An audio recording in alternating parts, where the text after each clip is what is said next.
রাজধানীর বনানী পূজা মণ্ডপ থেকে বিজয়া দশমীর আরো খবর জানাতে সরাসরি যুক্ত হচ্ছি সহকর্মী সাইমুন জান্নাত প্রভার সঙ্গে। প্রভা, আমাদেরকে জানাবেন বিজয়া দশমীর উদযাপন কেমন চলছে বনানী পূজা মণ্ডপে এবং ভক্ত এবং দর্শনার্থীদের ভিড় বেড়েছে কিনা আমাদেরকে জানাবেন।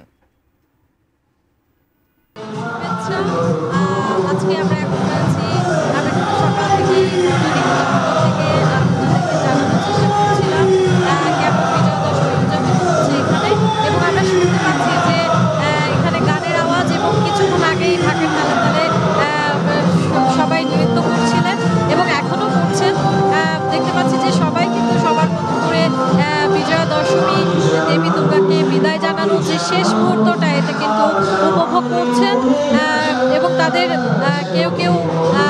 ভারাক্রান্ত মন নিয়েই আসলে দেবী দুর্গাকে বিদায় জানাবেন এমনটাই কিন্তু তারা বলছেন, এবং আগামী বছর আবারও দেবী ফিরে আসবেন এবং উৎসবে মেতে উঠবেন তারা, এমনটাই তারা প্রত্যাশা করছেন। আমরা দেখতে পাচ্ছি যে সনাতন ধর্মাবলম্বীর যারা রয়েছেন তারা কিন্তু প্রতিমার সামনে এখনো তাদের নিজেদের মতো করে সময় তারা কাটাচ্ছেন এবং সকালে কিন্তু এখানে পূজা অর্চনা এবং সমস্ত আনুষ্ঠানিকতা কিন্তু যথাযথভাবে শেষ হয়েছে। এখন মূলত তারা তাদের দেবীর যে বিদায় সেই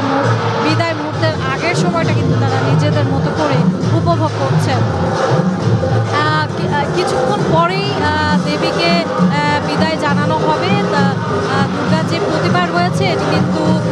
বিসর্জনের উদ্দেশ্যে নিয়ে যাওয়া হবে আশুলিয়াতে, এবং তার আগে মূলত একটি শোভাযাত্রা আয়োজন করা হবে এবং এই শোভাযাত্রা শুধু এই মণ্ডপেই নয়, রাজধানী সহ সারা দেশের প্রত্যেক মণ্ডপে কিন্তু তারা তাদের নিজেদের সময়সূচি অনুযায়ী নিজেদের সুবিধা মতো একটি শোভাযাত্রা আয়োজনের মাধ্যমে কিন্তু দেবী বিসর্জনের প্রস্তুতি নিয়েছেন এবং এমনটাই করার কথা রয়েছেন। আজিতা আমরা আসলে দেখতে পাচ্ছি যে সনাতন ধর্মের সমস্ত লোকজন, সমস্ত মানুষ এবং এছাড়াও অন্য ধর্ম এবং বর্ণ